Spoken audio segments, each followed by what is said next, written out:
Hello my friends and welcome back. Thank you very much for being with me again today. We got some very interesting news from Ukraine. It seems like the Ukraine fighter jets and bombers are destroying Russian positions behind the enemy lines, so on the other side. Let's see. This article comes from the New Voice of Ukraine, so you know what I mean. And it's from today, July 11th, 2022. This is the title.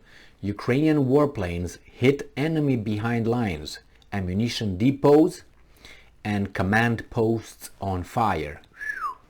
Enemy rear lines, ammunition depots, military bases and command posts of the invaders are burning, reads the report.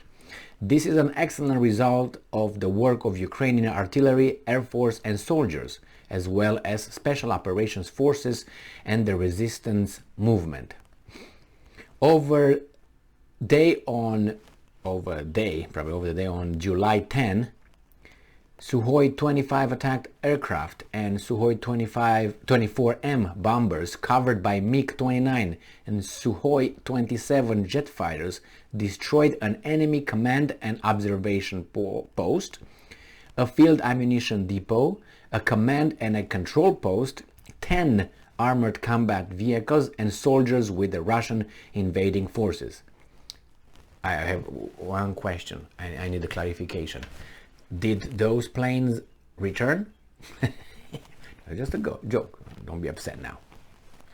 In addition, the command noted that the Air Force has already begun to use on the front line the MiG-24V attack helicopters that were supplied to Ukraine by the Czech Republic. The Air Force's command said that since Ukraine has received Western air and missile defense systems, fewer Russian missiles have succeeded in hitting their targets.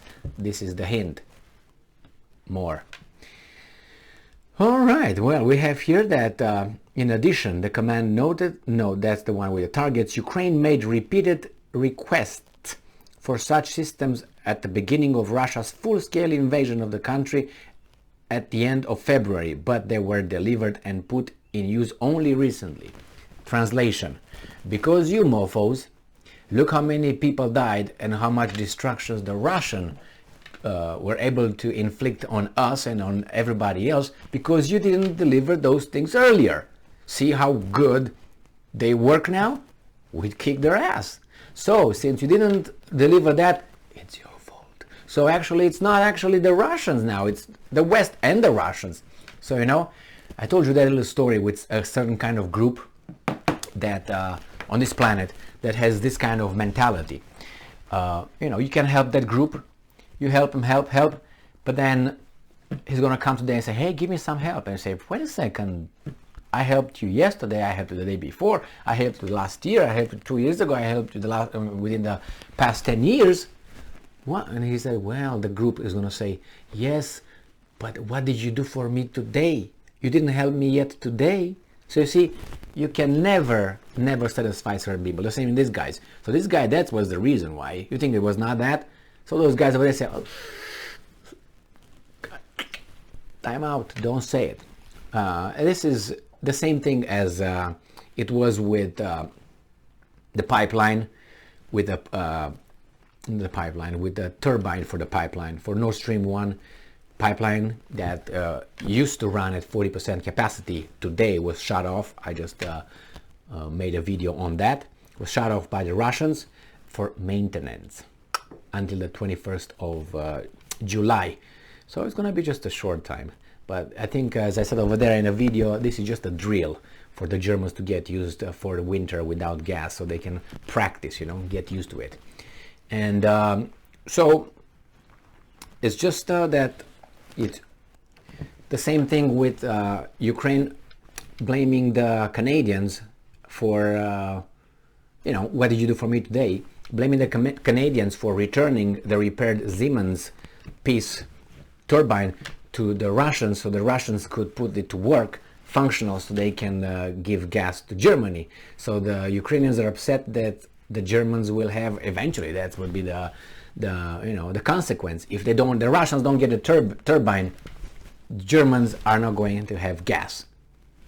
from pipe, from that pipe, 40% or whatever percent is going to be.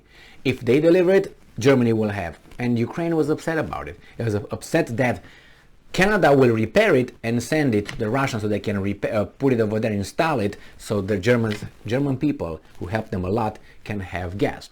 So the same here. Thank you for if you would have given us see how well it works, but you didn't give those at the beginning. So you see, it's your fault. Nevertheless, they see how many things they destroyed. That means that's a lot of war. But my question was, and still is, did those airplanes return the bases, or just landed, forced to land in Russia or whatever, behind enemy lines? We don't know yet. They didn't mention that. They should probably, because there are people like me who are like, wait a second. Okay, they succeeded, but did they return? But you say, well, it doesn't matter. They succeed. The attack or attacks were successful. Who cares about those guys, right? Yeah, some people care. I do. I want to know what happened with those guys, the pilots. So anyway, thank you very much for being with me again today. Stay strong, stay smart, look for the truth, and be just.